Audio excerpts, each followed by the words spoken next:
Yeah, hi Mia. I wanted to kind of go over the idea of chord progressions, and sometimes, like, here's that C E G that I was talking about, right?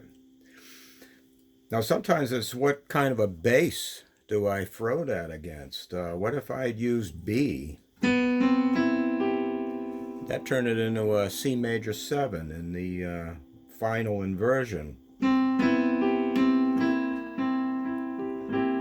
And when I lowered the B and became B flat, now it's a C7 chord, dominant seventh.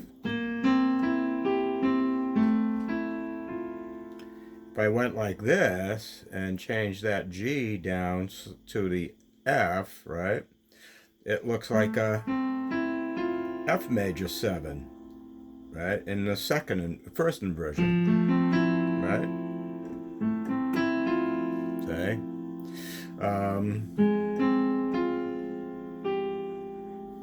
And if I went like that, and I have an A flat, it's probably more like an F minor 9.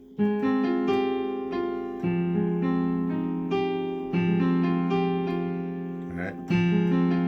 Except the F was there. I can turn into C again by doing that. And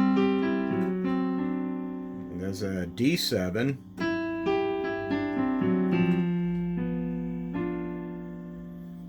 Quickly into a G7, which always loves to go to C again. Right? So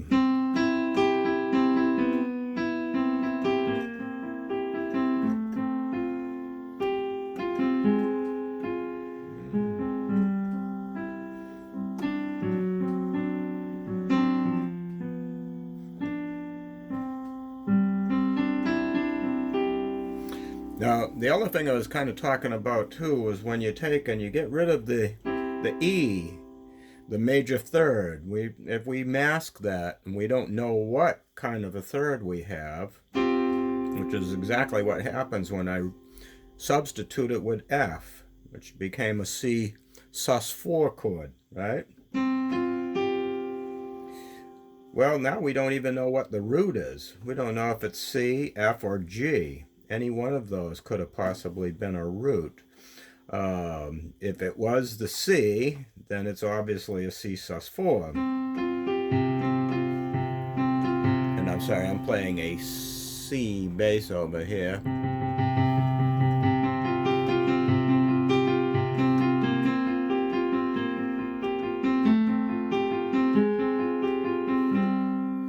Again, once again, doing walking bass lines and throwing it against something completely different, you get a completely different, unique sound too. If I thought F was the root, then it's an F sus2,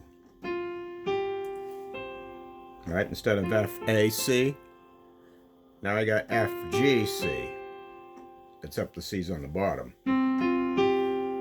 See? And then if it was G, then it's a sus4 for sure because of that. But it's also got a lowered seventh.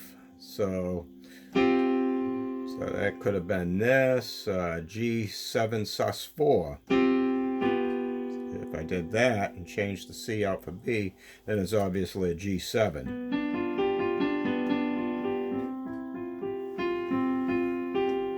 So getting rid of the thirds out of a chord can really become some interesting stuff.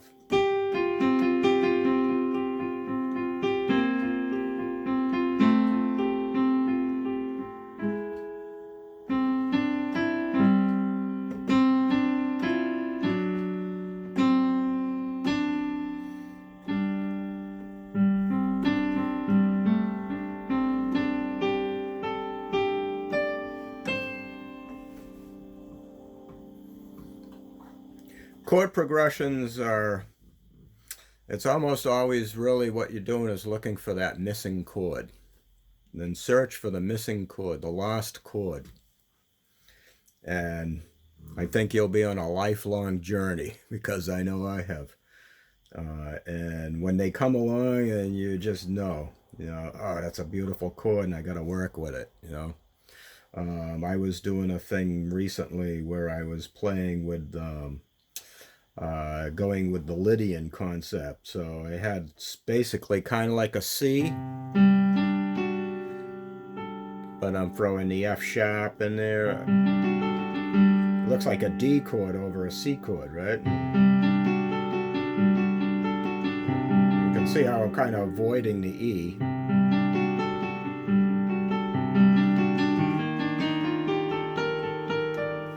That went to an E flat, and once again, I'd used the Lydian.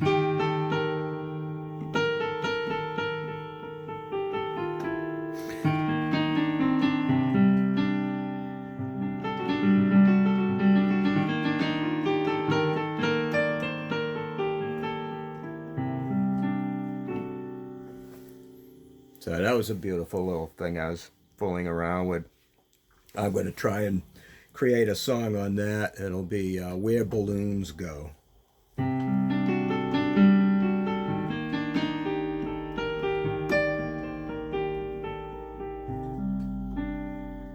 Because it has that floating type of a sound to it. So, well, anyways, I hope that helps.